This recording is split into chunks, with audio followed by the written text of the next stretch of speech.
जय गुरु जी, शुक्राना गुरु जी। संगत जी, गुरु जी का अनंतम अंतम शुक्राना। इतने प्यारे दर्शन गुरु जी के आप कर रहे हो।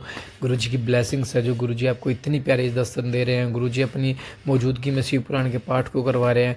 संगत जी, हम माफ़ी चाहेंगे, ये शिव पुराण का पाठ ड्यू टू टेक्निकल इशू की वजह से अधूरा रह गया।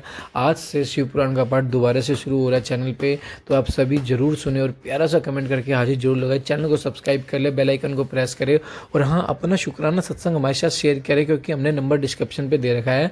इसी नंबर पे अपना शुक्राना सत्संग हमारे साथ शेयर करें, ताकि गुरु जी की ब्लेसिंग्स आपको भी मिले, हमें भी मिले। क्योंकि गुरु जी कहते हैं सत्संग शेयर करने से सिर्फ एक संगत का कल्याण नहीं होता, बल्कि जो उसे सुनता है या जो उसे शेयर करता है, जो उसे सुनाता है, उन सब संगत का कल्याण होता है। तो जय गुरु जी, शुक्राना गुरु जी। चैनल को सब्सक्राइब कर लें और अपना शुक्राना सत्संग जरूर करें, बेल आइकन को प्रेस कर लें और आगे शेयर जरूर करें। और हाँ, शिव पुराण का पाठ सुनने के बाद हाजिरी जरूर लगाएं। जय गुरु जी, शुक्राना गुरु जी। हिमवन श्रूयतां पुत्री वचनं कथतेऽधुना सा स्वयं चैव देहस्य रूपस्यापि तथा पुनः भवतो हि कुलास्यस्यः साफल्यं कर्तुमिच्छति तपसा साधिनीयसो नान्यथा दृशां वज्रेत।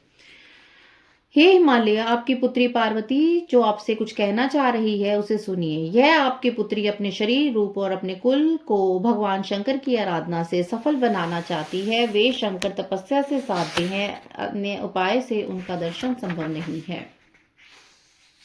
तस्माच्च पर्वत श्रेष्ठ दयाज्ञ भवतादुनः तपः करोतु गिरिजा वनम गतवेति सादरम।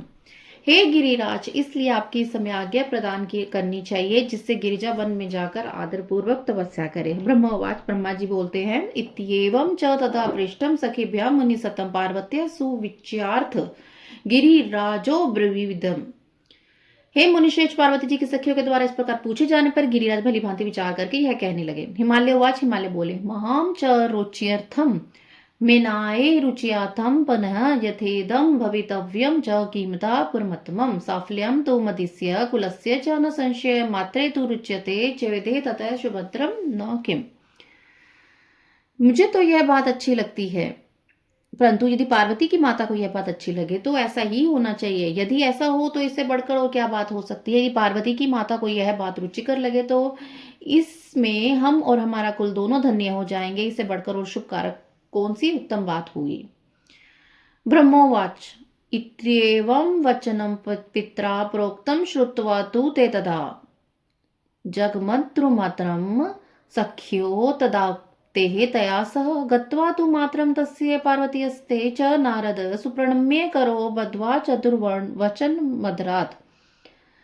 इस प्रकार दोनों सखियां, ब्रह्मा जी कहते हैं, इस प्रकार दोनों सखियां पार्वती जी के पिता के वचन को सुनकर पार्वती की माता से आज्ञा लेने के लिए उनके साथ वहां गई। हे नारद, पार्वती की माता के पास जाकर प्रणाम कर हाथ जोड़कर आदर पूर्वक उनसे यह वचन कहने लगी।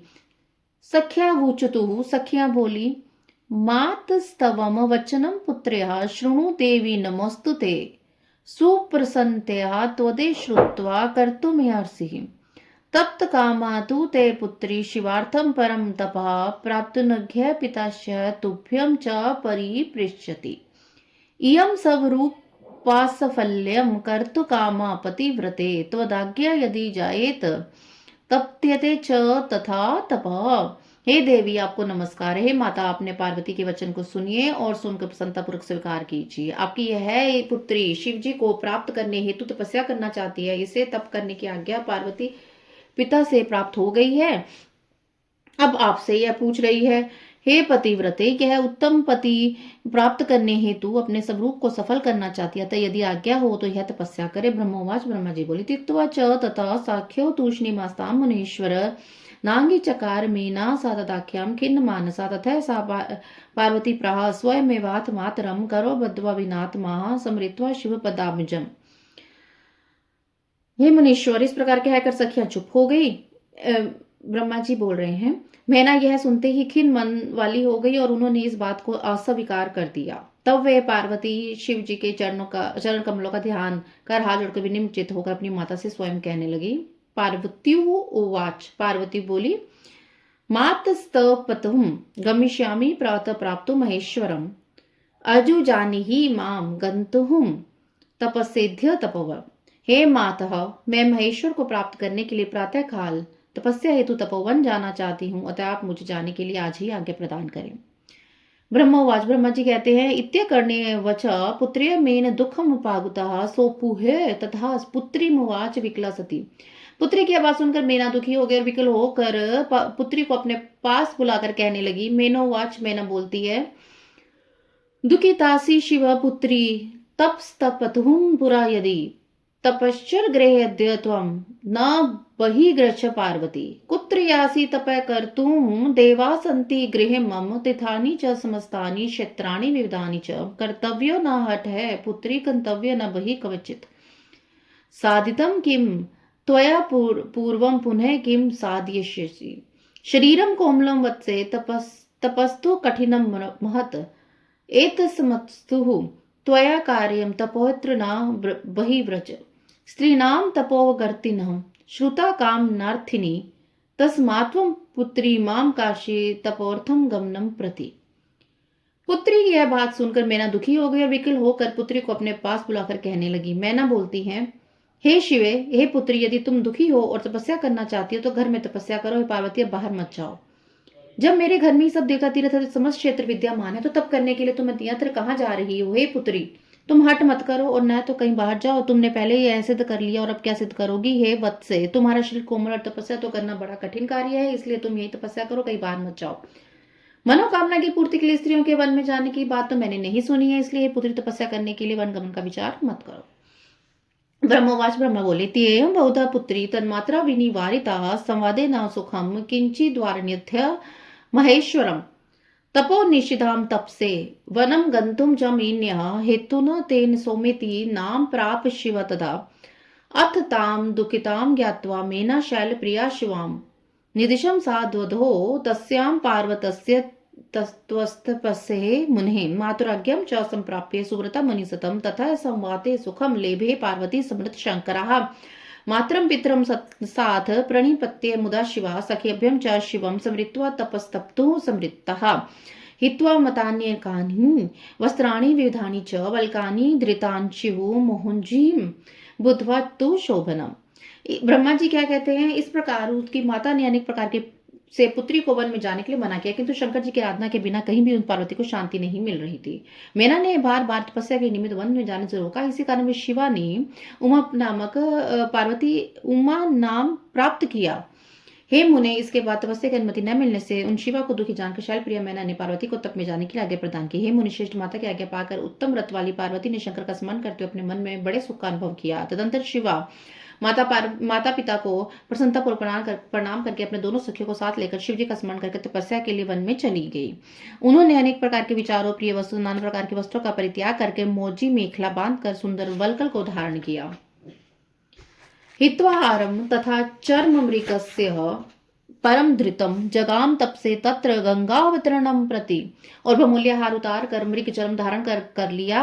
इसके बाद वे तपस्या करने के लिए गंगावतरण नामक स्थान पर चली गई। शंभुना करवतः ध्यानम यत्र दग्धो मनोभावाय गंगावतरणो नाम प्रस्तुतो हिमवत स च हर्षुण्योथ दरिदृश्य च प्रस्थो हिम भूभृतः काल्यत तृतीयः भोस्तात् पार्वत्य जगदम्बेः यत्र स्थित्वा पुरा शंभुः तप्त बान्धुस्त्रम तप तत्र क्षणं तु सा स्थित्वा बुभुः विरहार्दिता हा हरेति शिवा तत्र रुन्धति सा गिरे सुता विरला पातु दुखार्तः चिंता शोक समान्विता तथाश्चर्येण सा मोहं धैर्यस्तभ्यं पार्वती नियमाया भव तत्र दीक्षिता हिमवत्सुता तपश्चकार सा तत्र श्रृंगी तीर्थे महोत्मे गौरी शंकर नामासित तपे कारणाधि तत्। ध्यान करते हुए शंकर ने जहां कामदेव को जलाकर भस्म कर दिया था वही हिमालय का गंगावतरण नामक शिखर है। हे तात्काली हिमवत प्रदेश के शिखर पर स्थित उसी गंगावतरण नामक स्थान पर गई और जगदम्बा पार्वती काली ने उसे शिवजी से रही देखा। जहां स्थित होकर शिवजी ने अत्यंत कठिन तप किया था, उस स्थान पर जाकर क्षण भर के लिए शिव वीरा से व्याकुल उठी। उस समय वे हा शंकर इस प्रकार कहकर रोती चिंता करती हुई शोक से युक्त होकर अत्यंत दुखित हो विलाप करने लगी। इसके अनंतर वह बहुत समय के बाद हिमालय पुत्री पार्वती धैर्यपूर्वक मोह का त्याग करके नियम में दीक्षित हुई। वे उस समय महान उत्तम श्रृंगी तीर्थ में तपस्या करने लगी। उस स्थान में गौरी की तपस्या के कारण उनका गौरी शंकर नाम पड़ा गया।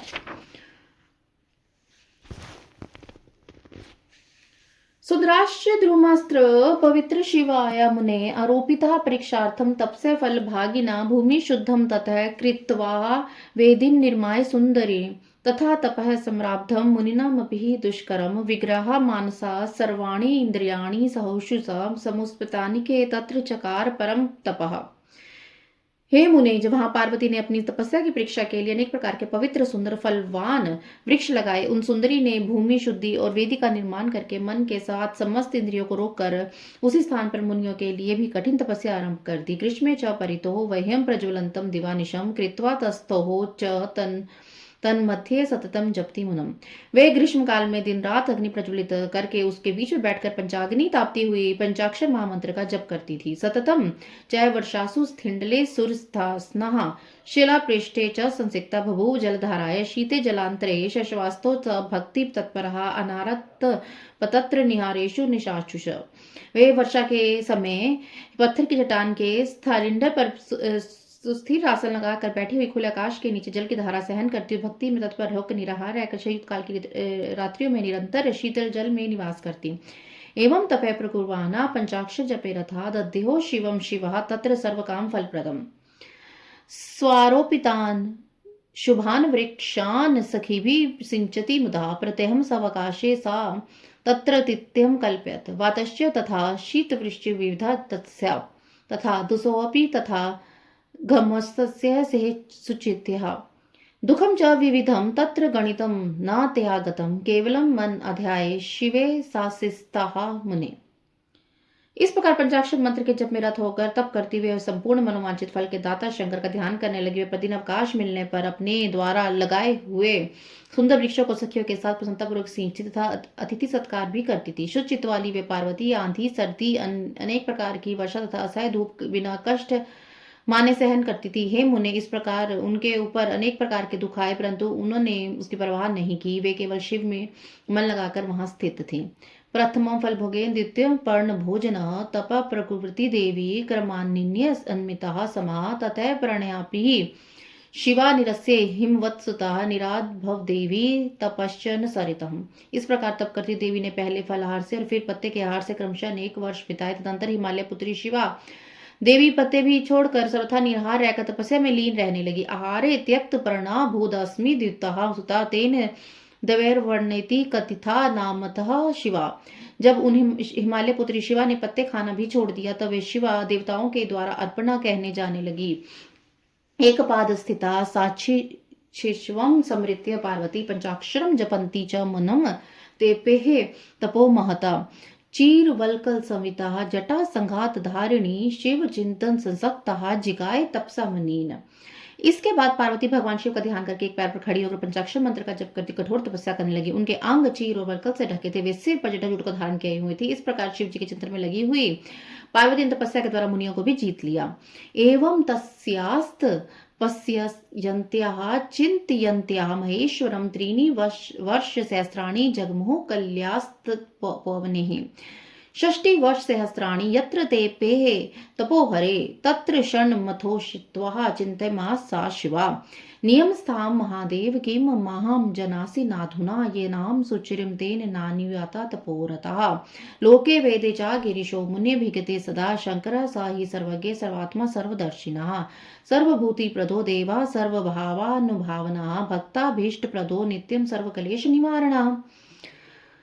इस प्रकार तप करती महेश्वर का चिंतन करती उत्काली ने 3000 वर्ष तक तपोवन में बिता दिए। जहां पर शंकर जी ने 60,000 वर्ष तक तपस्या की थी उस स्थान पर कुछ क्षण रुककर वे मन में विचार करने लगे। हे महादेव, क्या आप तपस्या में संलग्न हुई मुझे नहीं जानते हैं? जो कि तपस्या में लीन हुए इतने वर्ष बीत गए फिर भी आपने मेरी सुध नहीं ली। लोक एवं वेद में मुनियों के द्वारा सदा गान किया जाता है कि भगवान शंकर सर्वज्ञ सर्वात्म सर्वदर्शन है। वे देव समस्त ऐश्वर्य को प्रदान करने वाले हैं। सब प्रकार के भावों से प्राप्त होने वाले भक्तों के मनोरथ सदा पूर्ण करने तथा सबके कष्टों को दूर करने वाले हैं। सर्व कामनाते परित्यज्य यदि चाहम वृषध्वजे अनुरुक्ता तथा सोत्रम सप्रसिद्धो शंकरः। यदि नारद तंत्रों तंत्रोक्त मंत्र हो जप्तः सराक्षरः सुभक्तिया विधिना नित्यम सप्रसिद्धितु शंकर। यदि मैं अपनी सारी कामनाओं का त्याग करके मात्र वृषभ ध्वज शंकर में निरुक्त रहूं तो वे शंकर मुझ पर प्रसन्न हो। यदि मैंने उत्तम भक्ति के साथ विधि पूर्वक नित्य नारद तंत्रोक्त पंचाक्षर मंत्र का जप किया है तो वे शिव जी मेरे पर प्रसन्न हो। यदि भक्तिया शिवस्याहं निर्विकारी दोतितम सर्वेश्वस्य चात्यंतम सप्रतितु शंकरः एवं चिंतयति नित्यम तेपेः सा सुचिरम तपः अधोमुखी निर्विकारा जटावल्कल धारिणी। यदि मैंने विकार रहित होकर भक्ति पूर्वक सर्वेश्वर शिव का यथोक्त चिंतन किया है तो वे शंकर मुझ पर प्रसन्न हो। इस प्रकार नित्य अपने मन में सोचती उन्होंने नीचे की ओर मुख करके एवं जटावल्कल धारण करके निर्विकार होकर दीर्घ काल तक तप किया। तथा तया तपस्तप्तम मुनिनम अपि दुष्करम समृत्वा च पुरुषास्त्रम परमम विस्मयम गतः तत्प्रदर्शनार्थम ही समाजमुच्यते खिला धन्यानि जान्मन्या महाना जगद्विष्यति सन्मतः।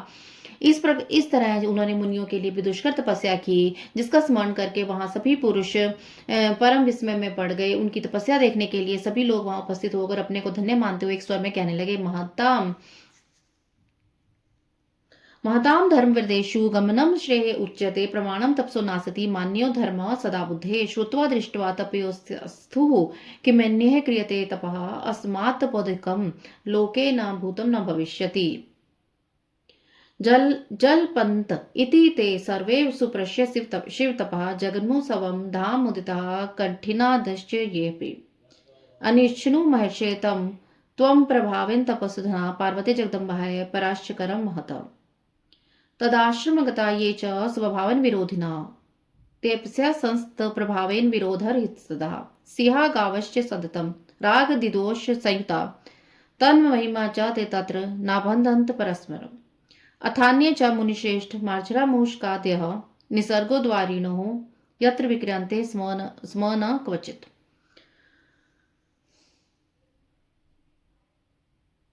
धर्म विरुद्धों के पास बड़े लोगों का जाना कल्याणकारी कहा गया। तपस्या में कोई प्रमाण नहीं है। विद्वानों को सदा धर्म का मान करना चाहिए। इनकी तपस्या को सुनकर देखकर ऐसा ज्ञात होता है कि अन्य लोग क्या तप कर सकते हैं। संसार में इसके तप से बढ़कर कोई तप ना हुआ है ना होगा। इस प्रकार कहते हुए पार्वती जी तप की प्रशंसा कर कठोर रंग वाले वे तपस्वी तथा अन्य जन प्रसन्न होकर अपने स्थान को चले गए। ब्रह्मा जी कहते हैं, महर्षि अब आप जगदम्बा पार्वती की तपस्या के अन्य बड़े प्रभाव को सुनिए जो महान आश्चर्यजनक चरित्र है। पार्वती के आश्रम में रहने वाले समस्त जंतु जो स्वभाव से परस्पर विरोधी थे वे भी उनकी तपस्या के प्रभाव से वैरहित हो गए।